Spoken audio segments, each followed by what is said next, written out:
اور نکال الآخرۃ والاولی، دنیا اور آخرت میں پکڑ کر کے دکھا دیتا ہے کہ کس طرح دعوت پر اللہ نے بڑے بڑے طاقتوروں کی گردنوں کو مروڑ دیا۔ نوح علیہ السلام کی قوم اٹھی، نافرمانی کے بازار گرم کر دیے، نوح علیہ السلام کی دعوت چلی، ان کا جواب آیا فاتنا بما تعدنا ان کنت من الصادقین، عذاب لیا کہاں ہے لیا پھر اللہ لایا مما خطیاتهم اغرقوا فادخلوا نارا فلم يجدوا لهم من دون الله انصارا ففتحنا ابواب السماء بماء منهمر وفجرنا الارض عيونا فالتقى الماء على امر قد قدر۔ انہوں نے کہا عذاب لاؤ، ایسا نہیں آئے گا، پہلے میری بات پوری ہو جائے۔ 950 سال دعوت چلی، ٹھکراتے گئے، یہ کہتے گئے، ٹھکراتے گئے، یہ کہتے گئے، پھر اللہ کے عذاب کے دروازے کھلے، اوپر سے پانی، نیچے سے پانی، پہاڑوں سے پانی، درختوں سے پانی، تندور سے پانی، دیواروں سے پانی، پتھروں سے پانی، اللہ نے ساری کائنات پر پانی چڑھا دیا اور ایک بھی زندہ نہ چھوڑا۔ ہاں، اگر باطل کو مروانا ہے تو دعوت دو۔ قوم عاد دندناتی ہوئی آئی، من اشد منا قوہ کا ناقوس بجا کی ہوئی آئی، ہے کوئی ہمارے جیسا؟ اس پلر جیسے ان کے قد ہوتے تھے، نہ بوڑھے ہوتے تھے، نہ بیمار ہوتے تھے، نہ بال سفید، نہ دانت ٹوٹے، نہ نظر کمزور، نہ سماج کم۔ اوسط عمر 600 سال، 700 سال، 800 سال، 900 سال کی اوسط عمر ہوتی تھی۔ اوسط عمر بتا رہا ہوں 600 سال، 700 سال، ان کی اوسط عمر، بیماری نہیں، بڑھاپا نہیں، دکھ نہیں، تکلیف نہیں، ذوف نہیں۔ کہنے لگے ہے کوئی ہمارے میدان؟ للکارا، اللہ نے کہا میں خود آ رہا ہوں۔ کیا آیا؟ ریحن، پھر ایک ہوا آئی، ریحن فیہا عذاب علیم تدمر کل شیء بامر ربها فاصبحوا لا يرى الا مساکنهم فترى القوم فیہا سرعا كأنهم اعجاز نخل خاویہ۔ ہوا آئی، گھر اڑ گئے، چھتیں اڑ گئی، دیواریں اڑ گئیں، یہ اتنے بڑے بڑے انسان ہوا میں اڑ گئے اور یوں گول چکر کھا رہے تھے، چکر کھاتے کھاتے سر ٹکراتے، پھر یوں ہوتے پھر سر ٹکراتے، پھر یوں ہوتے پھر سر ٹکراتے، پھر یوں ہوتے پھر سر ٹکراتے، حتیٰ کہ کھوپڑیاں پھٹ گئیں اور گردنیں ٹوٹ گئیں اور الگ ہو گئے، سر الگ ہو گئے۔ اللہ پاک نے ان کو حضر موت میں بکھیر کے دکھا دیا اور ہم نے کہا کوئی ہے باقی تو بتاؤ، اس کو بھی پکڑ لوں۔ قوم سمود آئی، انہوں نے کہا ہوا سے قوم عاد مر گئی تھی، ہمیں کون مارے گا، ہم نے تو پہاڑوں کے اندر گھر بنائے ہیں، ہوا اس کا کیا کرے گی؟ انہی کا قصہ، نبی کا قصہ میں نمٹا دو۔ صالح علیہ السلام کے قتل کے در پہ ہو گئے، مکروا مکرا ومکرنا مکرا وهم لا يشعرون فانظر كيف كان عاقبة مكرهم أنا دمرناهم فقومهم أجمعين فتلك بيوتهم خاوية بما ظلموا إن في ذلك لآية لقوم يعلمون وجعلنا الذين آمنوا وكانوا يتقون۔ انہوں نے کہا نبی کا قصہ تمام کرو۔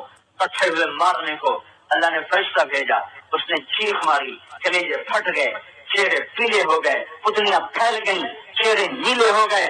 آج بھی اردن میں جا کے دیکھو، ہم دیکھ کر آئے ہیں، ان کے گھر کھڑے ہیں لیکن گھر والے برباد ہو گئے، ختم ہو گئے۔ فرعون دندن آیا، ہے کوئی میرے مقابلے میں؟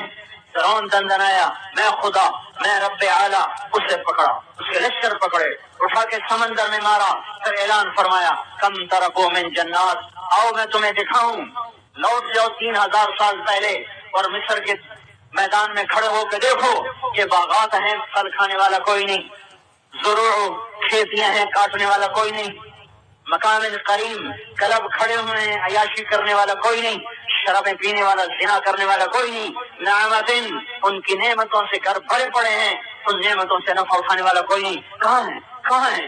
کانوا فیہا فاکہین، کبھی تھے بڑے نشے میں اور ہم نے اسے اٹھا کے سمندر میں ڈالا، مچھلیوں کی غذا بنا دیا۔ وما وقعت عليهم السماء والارض وما كانوا منذرين، نہ ان پہ زمین روئی، نہ ان پہ آسمان رویا۔ یہ قوم لوط آئی بڑے نشے میں، یہ وہ بدماش قوم تھی جنہوں نے وہ کام کیا جو دنیا میں کبھی پہلے کسی نے نہیں کیا تھا، جو اپنی شہوتوں کو مردوں کی بجائے، عورتوں کی بجائے لڑکوں سے پورا کرنے لگے۔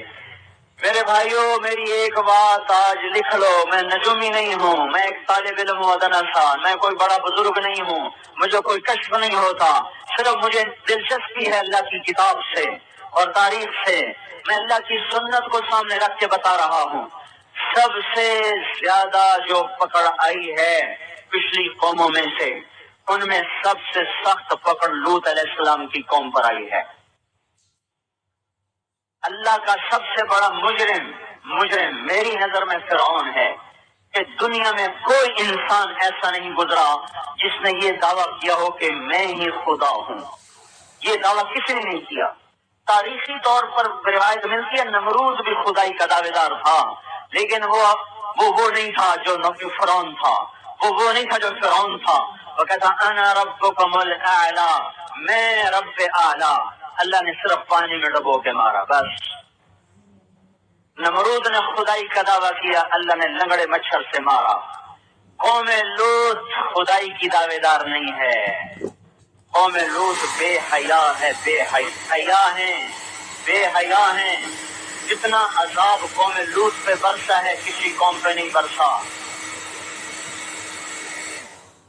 یہ دوائیاں دے دو گے؟ دادی وہ پینشن شروع ہو گئی آپ کی؟ کہاں بیٹا، لگ بھگ 80,000 بزرگوں کی پینشن لٹکا کر رکھی ہے ان لوگوں نے۔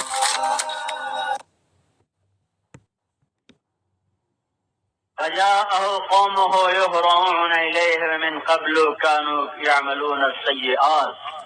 خوبصورت لڑکے آ گئے، فرشتے خوبصورت لڑکے، اور لوط علیہ السلام کہنے لگے ھذا یوم عصیب، آئے ہائے آج کا دن کیسے گزرے گا، یہ تو بڑی مصیبت آ گئی۔ ہاتھ جوڑ دیا، ہؤلاء بناتی ہن اطہر لکم، ارے ظالمہ یہ میری بیٹیاں ہیں، ان سے نکاح کر لو اور میرے مہمانوں کو کچھ نہ کہو۔ قالوا انک لتعلم ما نريد، تمہیں پتہ تو ہے ما لنا فی بناتک من حق، ہمیں عورتوں کی کوئی خواہش نہیں ہے۔ دونوں نے اپنے حقیقت کو سے نقاب اٹھایا۔ انا رسول ربک، ڈر نہیں، ہم انسان نہیں ہیں، لڑکے ہیں، فرشتے ہیں۔ لن یصلوا الیک، تیرے پاس نہیں آ سکتے، چل صبح نکل جا۔ فأسر بأهلك بقطع من الليل ولا يلتفت منكم أحد إلا امرأتك إنه مصيبها ما أصابهم، نکل جاؤ صبح سویرے۔ لوط علیہ السلام اتنے تنگ پڑے تھے، کہنے لگے صبح کا انتظار کیوں کروا دو، ابھی مارو ان بدماشوں کو۔ تو فرشتوں نے کہا الیس الصبح بقریب، نہیں صبح بھی آ رہی ہے، آپ زیادہ غم نہ کریں۔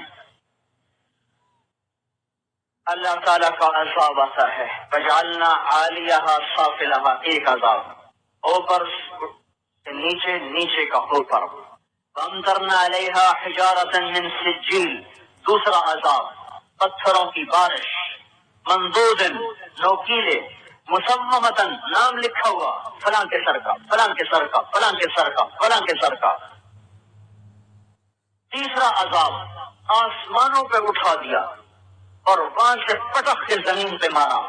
چوتھا عذاب فتمسنا اعینہم، اللہ تعالیٰ نے ان کی آنکھوں کو دھسا دیا اور شکلوں کو مسخ کر دیا، شکلوں کو مسخ کر دیا۔ پانچواں عذاب پہلے زمین پہ زلزلہ، چیخ، اوپر کا نیچے، نیچے کا اوپر، آسمانوں سے پٹخ کے مارا، نظروں سے اندھا کر دیا، چہرے مسخ کر دیے، اور پھر آج تک ان کو پانی کے خوفناک عذاب میں دبایا ہوا ہے۔ 70 مربع میل کی جھیل ہے جس میں کوئی زندہ نہیں سلامت، نہ مچھلی، نہ مچھر، نہ جھینگا، نہ مینڈک، نہ کیڑا، نہ پتنگا، کچھ بھی اس پانی میں نہیں زندہ رہ سکتا۔ وہ ایسا گندا پانی ہے، اور کوئی انسان اس میں اتر جائے 10 منٹ میں